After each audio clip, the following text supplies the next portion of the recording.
Welcome back. This is Rito here with another Terraria Calamity showcase video. We're showing the Biome Blade crafting tree and all of the different effects today because I just finished this series with Danny the Demon. It's a melee Calamity series on Death Mode. And one of the things that I played a little bit with are the different Biome Blades. I crafted all of the upgrades, even the Arc upgrades to get the Arc of the Cosmos. But I didn't actually test out the Broken Biome Blade and all of the different Biome Blades to see all of the different effects. And it was just to kind of keep the pacing of the episodes going nicely, because you don't want to just run to every biome every time you get an upgrade. I wanted to go back and do just a full video showing the different weapons, so that's what we're going to do today. And I'll show the crafting recipes for each one. So let's start first with the Broken Biome Blade. This is obtainable in pre-hard mode, and the crafting recipe requires just a wooden sword, aerialite, hellstone, dirt, and stone. So you can kind of get this mid pre-hard mode. You need to go and attune it to a biome. You just right click and your sword will turn around and stab the ground, and then you'll see that we have a main attunement and a secondary attunement. Right now we have a main attunement of pure clarity, and that's the thing about these weapons that makes them so unique. All of the Biome Blade upgrades until you get to the final one require attunements, and so you can go to the different biomes and attune them. Okay, so now let's go ahead and try it on the sand, and this one is really cool. This one you can activate, I believe, from the underworld and the desert, and it bounces you around and does some pretty cool effects. The only thing that makes it a little bit challenging is if you're like attacking a boss, you can sometimes have a hard time hitting it, but some bosses, if you can kind of pin yourself right, you can do massive damage very quickly. Okay, now let's try it on some Crimson. And you can see the little effects there were red. Oh my goodness. This is really cool. It like makes you dash. Yeah, that's really cool. I didn't use this during my playthrough, but it's really neat. I love the sound effect too. Okay, so now let's try it on... We got to make sure we're not in the hollowed. We have to be in like straight ice biome in order for it to work properly. Because I think if you have a corruption or hollowed, it will kind of overwrite whatever simple biome you're in. So if this was a corrupt one, it would probably just give us corruption. Oh, cool. This one, I used this one. This one's pretty dang powerful. This might be one of the better ones just for like kind of a more true melee feel. I think this goes through the ground too, so it's really good while exploring. So now we're in the Sulphurous Sea, and let's see if we can get it to activate differently. Oh yeah, this is cool. I think this might be similar to the jungle one. Oh yeah, if you attack, it will actually like launch you.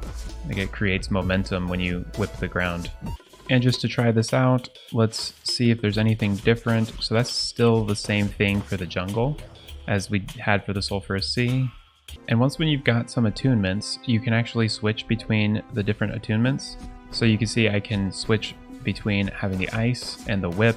Let's take a look at the next level of it because it just keeps getting more and more crazy as you go. So the legendary Biome Blade, crafted by upgrading the normal Broken Biome Blade, and you need to have Souls of Fright, Might, and Sight, as well as Pixie Dust and Stardust.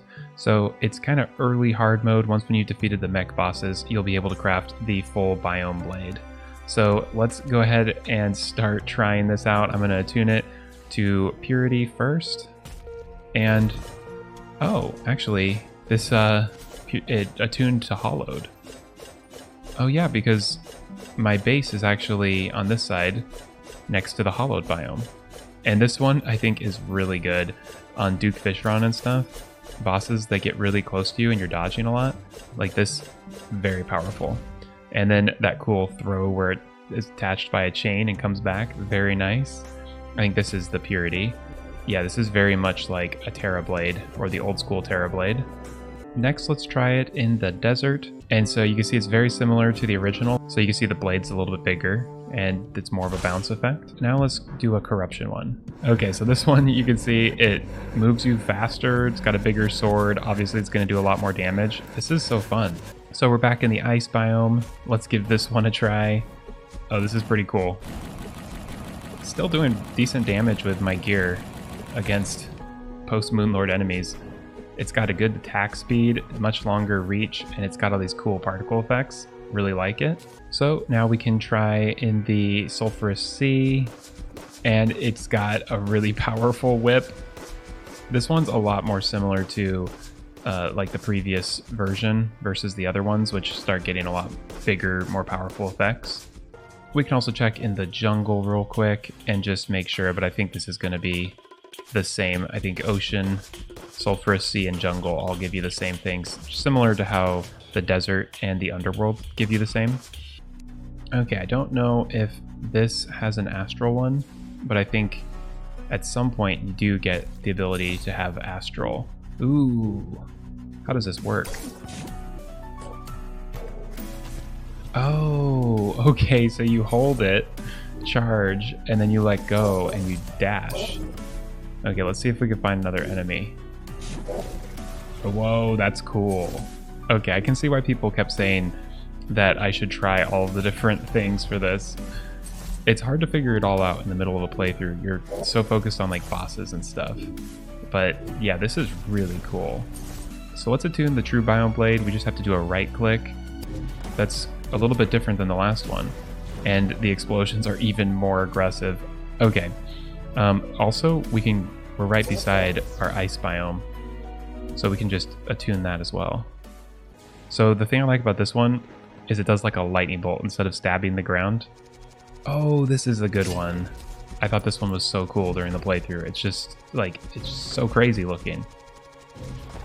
And back at base, we can attune it to the Hollowed right here. It gives us the cool spin attack again. This might have been the one that I used for Duke Fishron, because this is probably more on that tier. But it was so easy to defeat Duke Fishron with this. So let's take a look at the crafting recipe before we see the last effects. So all you need to craft this is the original Biome Blade, and then you just need a Core of Calamity, so you do need to have Ectoplasm to craft that. And then you need Astral Bars and Life Alloy. So this is a little bit later in hard mode. I don't know if this one has a purity, because I can't get it to change, because I'm in just a normal grass biome. So I know one of these swords responds to the Abyss. This one's doing different things. It's like launching swords. Oh my goodness. Okay. I guess this is maybe a tuning similar to like the Astral. It's one of these weapons where, because biomes are not as like linear. Whoa, that exploded everywhere. That was so cool. It's not like you only have one biome at any given time. It can sometimes be a little bit challenging to figure out how this sword's working. So you just have to kind of go play around with it and try as many biomes as you can. So this is what the True Biome Blade does when you're in the desert. It's really cool. It's just like the others, but it shoots swords out, which helps a little bit if you've been bounced away from the boss or something. It's kind of fun. You can move around the map just bouncing on the ground. The ones I've shown you are the only ones I can get to work on the True Biome Blade. And I think those are the main ones. There might be one or two others, but mainly I just wanted to see all these for myself and show any of you who haven't seen all of them or most of them. So let's check out the last one now, the Galaxia. So the crafting recipe for the Galaxia requires the True Biome Blade, and then you need to get Cosmolite from the Devourer of Gods and the Darkstone Fragments from the Solar Eclipse right after that, and you'll need the Cosmic Anvil. But this weapon is pretty cool. It's the last version of the Biome Blade that can still do all sorts of interesting things. Like once when you get it to become its final form, it's now the Ark of the Cosmos and doesn't get to attune. And so this, oh my goodness, it's such a cool effect. It looks like all of the purity and stuff is turned into darkness, and it's shooting out all sorts of stuff. It glows and starts doing a fire effect. And then you can land and do that huge thing. So let's do that again. Oh my goodness, look at this one. This one's doing like a cone. And then it shoots. Ooh, look at this. So I'm just right clicking and it's giving all these different options. It's just rotating between them all. So let's just see which each ones do. So we've got the Phoenix, which shoots all this out, makes the fire, and then we can click it again, and now we got this one that charges and does that cool thing. Click it again. And we've got this sort of ring that does like a huge amount of damage and then shoots an orb. And you got the spinny one that's like a yo-yo. Yeah, so I actually really like that you don't have to go to the biomes for this one. And I kind of wonder if they're going to change it eventually where you don't have to attune. Because for me personally, I like to be able to switch it more than just having two options during a boss fight. But yeah, these weapons are just very cool. It takes a little while to get used to them because it's just a very unique way to do a weapon, but tons of fun. And once when you've crafted the Galaxia, you can actually combine it with the Arc Tree and craft the Arc of the Cosmos. And this one I'll probably do a separate showcase for because I want to show the Arc Tree and how it combines with the Biome Blade into the Arc of the Cosmos and do a little bit of testing with this and everything. But just for the sake of the Biome Blade tree, let's just show what you need in order to craft the final upgrade to the Biome Blade, and that's the Arc of the Cosmos. You just need the Galaxia and the Arc of the Elements, and then Auric bars. It's been reworked.